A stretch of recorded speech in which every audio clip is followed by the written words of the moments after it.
Yeah. Anyway, John says, lol, narrative hump. Just keep on protecting Kyle. Yes. Yes.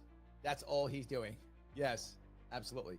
Kim says, I have a cousin who is a nurse who had 2 kids, and they're both on a spectrum. One is nonverbal and walks on his tiptoes. Mom believes in vax. Yes. Yeah. Some people, I'm not saying that is the answer or the problem. I'm saying if you have children on the spectrum, you probably want answers. Is the proper response, and the reason why I'm bringing this up is because of Charlie Kirk. I am. What's the link? The disrespect. That's the link. Is a disrespect. Now his mom is Crystal Ball, so she acts the same way on Crystal and Friends, her new show, Crystal and Friends. She's the same way, right? Just like him, like mother, like son. They're the same. It's the disrespect is what I'm talking about. If you have someone on the spectrum, you probably want answers. Okay, maybe it isn't the jab. Okay, or maybe it's a different jab. Okay, whatever. So the answer, as far as he's concerned, is insult. He literally called moms searching for an answer for their children. He called them, you heard it, idiot liars. That's what he called. He didn't say, I feel for these people who are trying to find answers. I do. I actually do feel people trying to find answers. And people thinking, should I get the jab? Should I not? We shouldn't be afraid. We shouldn't be. But we are. Rick, thank you for the $5. He's a reward for bad behavior. Making us see and hear Kyle. Here's a reward for bad behavior. Making us see and hear Kyle. Yeah, I know. I'm being bad. I do this, Rick, for several reasons.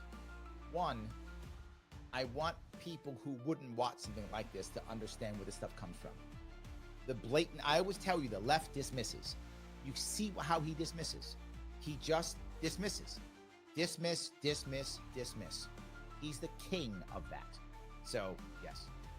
Let me tell you. Jump on that train. Of course, it's dangerous, Brian. What are you talking about? Tetanus? No. Just go down the road You wrong? need to bail on the tetanus thing because Suzanne Humphreys. Educate his ass. Suzanne Humphreys explained tetanus. She's not a vaccinologist. I know that woman. What are you talking? She's not a vaccinologist, is what he just said. This is back to the same thing. You have to be the thing. You have to be the thing that the society says, or who cares? Michael says, the winter of sickness and death again for some. Yes, I remember that. I remember that. Yes, absolutely. Green SK says, hold on. Thank goodness for Sir Larry Sharpe. Oh, thank you. Oh, hail Larry. You got the hair, but thank you. Yes. All right. Let me keep going here. Green goes on to say, well, there are a lot more medals and stuff these days. Yeah, absolutely. Oscar, which I think is Yen, says, Larry's still capitalist. Still, brother, of course I am. Absolutely. Ain't going nowhere. Ain't going nowhere. About? So you're saying she's a medical doctor that absolutely understands tetanus. She said tetanus. Rogan's the kind of guy who finds, like, he'll find if 99% or 99.8% of the climate change studies say climate change is real and it's man-made and it's going to cause all these problems, he will go find the 0.2% of studies that don't say that, or find the one ExxonMobil funded scientist that doesn't say that, and he'll say, this guy found the actual truth, bro. That's the kind of guy he is. And again, Kyle sees that as bad. That isn't, he sees that as horrible. He sees that, Kyle sees that as dangerous. The other guy said it, that's dangerous. Remember the words they use. They always use the word dangerous. Dangerous validates by any means necessary. That's why they use that word. You know, I focus on certain words people use. All the time I focus on it. And that's what they use. Dangerous. Well, it's okay if I do bad things to that person. They were dangerous. He's not saying, that's risky, or I'm not sure about that. No, it's dangerous. So you're looking for the guy who might go against the grain, and that makes you bad. I would argue that doesn't make you bad. That makes you smart. Looking for the other one actually makes you smart. Yes, that is a big, but to him, no, you're evil. Well, there's what, look, if you're looking for an actual conversation on that idea about getting the jab, not getting the jab, what you should do, how you should work on that thing, there's a place you can go. You know where it is. Yes, you knew it was going to be civil, because it is. There's actually one, and this is gonna trigger some people off the bat, but I don't care. I picked this one on purpose. There's a couple people in the chat who will be triggered. And I figured if I'm getting triggered, well, you getting triggered too. This is actually a debate from Reason at George Mason University for people talking about, can the mandates be justified? And look who's there.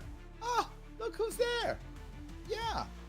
Is there a libertarian case for vaccine mandates? George Mason University law professor Ilya Somin supports vaccine mandates in certain cases because he believes they're a relatively small infringement on freedom and are preferable to harm reduction strategies like mass mandates and lockdowns, which... Did you hear that he believes there's a libertarian answer for mandates? Now, clearly, I don't believe that, but that's okay. There are libertarians who believe that, and if you believe that, you should look at this. This guy will give you more answers, more ammunition for what you could say, or ammunition against it, either way. But this is something you can actually hear, an actual back and forth you get on he CiVL. Sees as posing a greater threat to our liberties. Angela McCardle, the chair of the Libertarian Party of Los Angeles County, says she'll actively work to destroy any institution that tries to enforce a vaccine passport and is currently launching legal challenges to overturn vaccine mandates in California and New York. On Wednesday, there we go. They had an actual back and forth that you can now talk about, going back and forth and chatting about it. That is what you actually get. And I knew I triggered the Liberty Lady by this one. This is for you, D. This was for you. So yes, she's here, and you can see this is before she was chair, though. She actually wasn't chair at this point. She was actually chair of I think California or Los Angeles. She wasn't chair of the whole party. September 8th, Somin and McCardle went. In this case, you could look at it, have an actual conversation about it back and forth. This is what you get at CiVL. This is what you get on CiVL. CiVL.com. When you jump on board, please put in the code Larry, L-A-R-R-Y, the coolest name on the internet. Do that, you get 50% off. $25 for the entire year. Every single time I do a show, I show you something cool on CiVL. We are upgrading civilization on CiVL. We're having real conversations, real information. There's always something cool on CiVL for you to watch. Check it out, CiVL.com, CiVL.com. The code is Larry, 50% off. $25 for the entire year, not $25 per month, for the entire year. Definitely worth it. Jump on board. And there's about 6 or 7 different episodes that are only of Sharpe Way shows that are only on CiVL, no place else. See, not too shabby, guys. Jump on board. They are a sponsor. I'm on CiVL. You should jump on CiVL. It does matter. So yes, let me grab some of these if I can. Alrighty, I got a bunch more of these if I can. All right, James says, reading that Kimmel just got yanked by ABC. Is that true? I would believe that, right? I would believe that. It makes sense to me. I mean, that whole series is kind of, not working. If that makes any sense. So